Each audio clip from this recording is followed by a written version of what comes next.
I'm Mark Morial, president of the National Urban League. You're watching the Grio with Eboni K. Williams.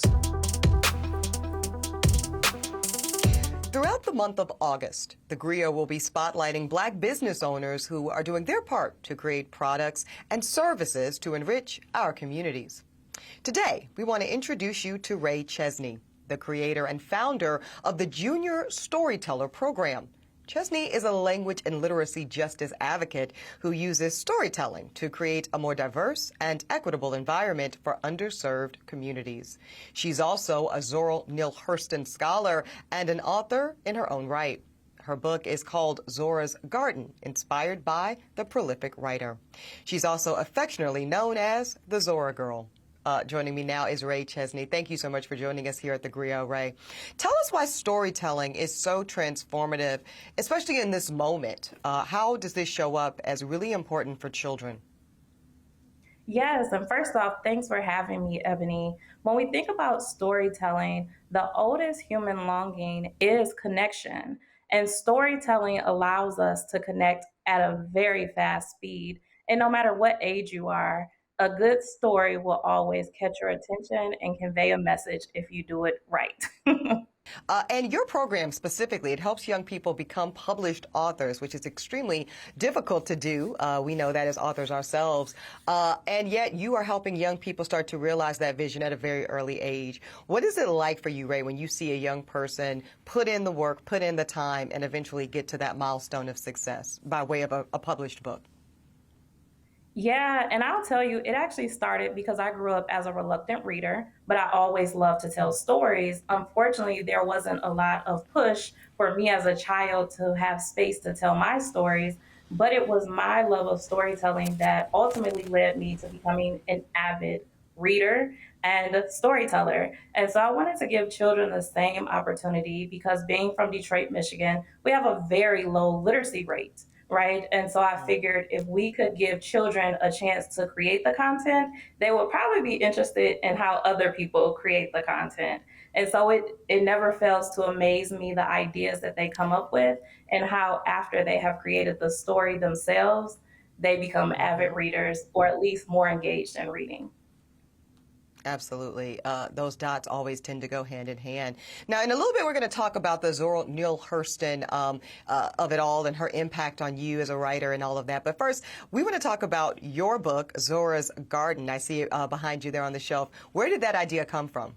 So actually, during the pandemic, my son and I, he's 6 and his birthday is actually just 2 days before Zora's. So I call them the twins because they work me hard and I love it. But during the pandemic, we were looking for something to do. He was 4 at the time. And so I actually decided that we would start a windowsill garden because I was doing research on Zora and she loved to garden. And so we actually named our garden Zora's Garden. Somehow, some way, me and my son started telling stories in that garden, and I came up with the idea for the book, which is a mix of fact and fiction. So even us big kids at heart have tons of fun trying to cherry pick out what's fact and what's fiction about Zora. Love that. Now, in your book, you use at Liberty African American, Black American vernacular, and the way in which many of us can speak and interpret English within our own communities and homes. Why did you choose to do that so unapologetically, and what has the response been? Yeah, so it's actually interesting because I'll go into a lot of libraries and they have Zora's books. And so her most famous one is Their Eyes Were Watching God.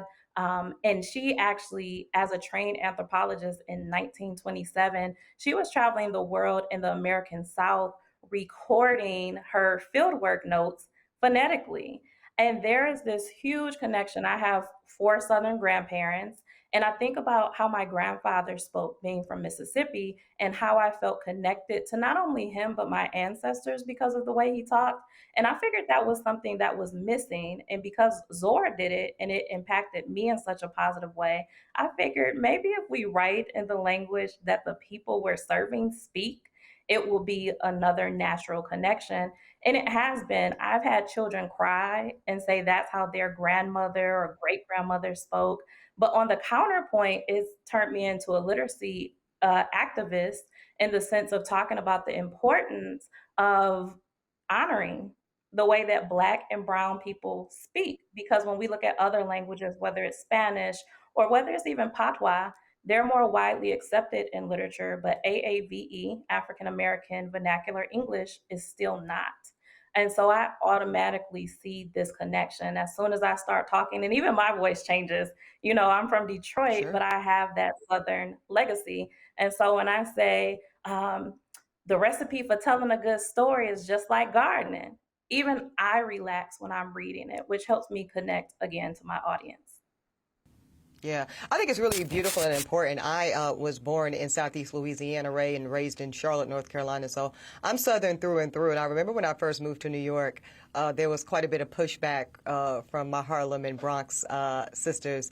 You know, you got to ditch that Southern twang, girl. I said, girl, please. North Carolina, stand up all day, baby. Bang, gang, gang. Because what you're not going to do, right, is rob and force me to divorce myself from the ancestors, from my origin story, from a very legitimate form of culture.